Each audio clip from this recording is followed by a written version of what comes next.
Microsoft এক্সেলে এখন আমরা দেখো নাম্বার ফরম্যাটিং এর সমস্ত ব্যবহার। অর্থাৎ মাইক্রোসফট এক্সেলে আমরা যে তথ্যগুলো বসাই, স্পেশালি সংখ্যাগুলি, সেইগুলোর কোন নাম্বার স্টাইলে রাখবো। আপনি লক্ষ্য করে দেখেন, আমার এই ফাইলটাই আমি রোল নাম্বার বসিয়েছি, এটা 1500, এবং ঠিক একইভাবে ফি বসিয়েছি 1200। দুটোর একটাও কি টাকা আর দুটো সিজনাল নাম্বার, দেখে তো মনে হতে পারে দুইটাই নাম্বার।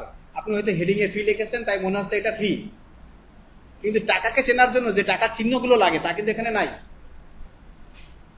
টাকার চিহ্ন না দিলে কখনো কখনো টাকা নাম্বারও হয়ে যেতে পারে। তাই আমার এই চিহ্নগুলোর পরিবর্তন করবো কিভাবে?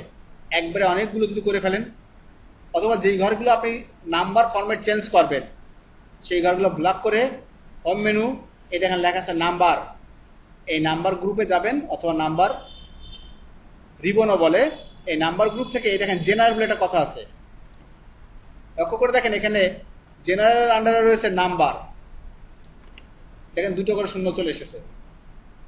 অ্যাকাউন্টিংয়ে সবসময় টাকার পরে দুটো করে শূন্য হয়, যেখানে দশমিকের অংশগুলো লেখা যায়। আবার যদি এখানে বলতেন কারেন্সি, তাহলে কখনো কখনো একটা হ্যাশ চলে আসতে পারে।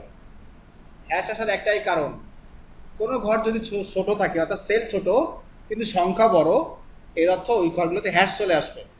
আমাকে আপনাকে জাস্ট কষ্ট করে সেই ঘর কলামটাকে বড় করে দিতে হবে। এই বড় করে দেন, এই দেখেন হ্যাশ চলে গেল। তাহলে করে দেখেন আমার চিহ্নর পাশে কিন্তু টি কে লেখা এসেছে। আপনাদের হয়তো অনেক টি কে আসেনি, ডলার চিহ্ন বা ইউরো চিহ্ন চলে এসেছে। আমার কিভাবে এই ডলার চিহ্নের পরিবর্তে টাকা করতে হয় তা আমি পরের ভিডিওটা দেখাচ্ছি। এখন একটু দেখে নিই কীভাবে এখানে আরও ফরম্যাট চেঞ্জ করা যায়। দেখেন এটাকে যদি পার্সেন্টেজ দিই, এটা একটা পার্সেন্টেজ হয়ে গেল। আপনি আপনার সিলেক্টেড সংখ্যাগুলিকে যেই নাম্বার ফরম্যাটে রাখতে চান, ব্লক করে নাম্বার ফরম্যাট থেকে সেটা দিয়ে দেন। আমি এটাকে মনে করেন আবার নাম্বার দিলাম, পাশে যে দুটো করে শূন্য আছে এগুলো ডেসিমেল বলে। আপনি ডেসিমেল কমায় দিতে এবং বাড়িয়ে দিতে পারেন। এই দেখেন লেখা আছে ইনক্রিজ ডেসিমেল আর ডিক্রিজ ডেসিমেল, এই কমায় এবং বাড়িয়ে দিতে পারেন।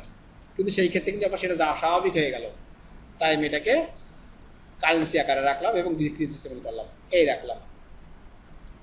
যদি আমি কোনো ঘরগুলোতে নাম্বার করি অথবা ডেট করি, যেমন আপনাকে বোঝানোর জন্য আমি এই নেম ঘরগুলোতে নাম্বার ফরম্যাট ভুল করে দেখুন ডেট দিয়ে দিলাম, হতেই পারে ভুল করে ডেট দিয়ে ফেলেছি। আপনি কিন্তু এখানে বুঝতে পারছেন না কোনো কিছু আছে। আপনি যখন একজন নাম লেখেন, নাম এসেছে, এখন আপনি নামের ঘরের পরিবর্তে এখানে একটা সংখ্যা লেখেন, মনে করেন আমি এটাকে 23 লিখলাম, কিন্তু হয়ে গেল একটা ডেট। তবে নাম্বার ফরম্যাটে টেক্সট দিলে প্রবলেম নেই, নাম্বার যা আছে তাই না দিলেই নাম্বার ফরম্যাটে যেটা সিলেক্ট করা আছে সেটা হয়ে গেছে। ঠিক আছে, আমার এখানে ডেট চয়েস করা ছিল তাই ডেট হয়ে গেছে। আপনি এখানে আসেন, দেখেন ডেট আছে, কিন্তু এই নিচের দিকে আসেন, দেখেন জেনারেল আছে। এই জেনারেল আছে মানে আবার যা টাইপ করবেন দেখেন টাইপ আসতেছে।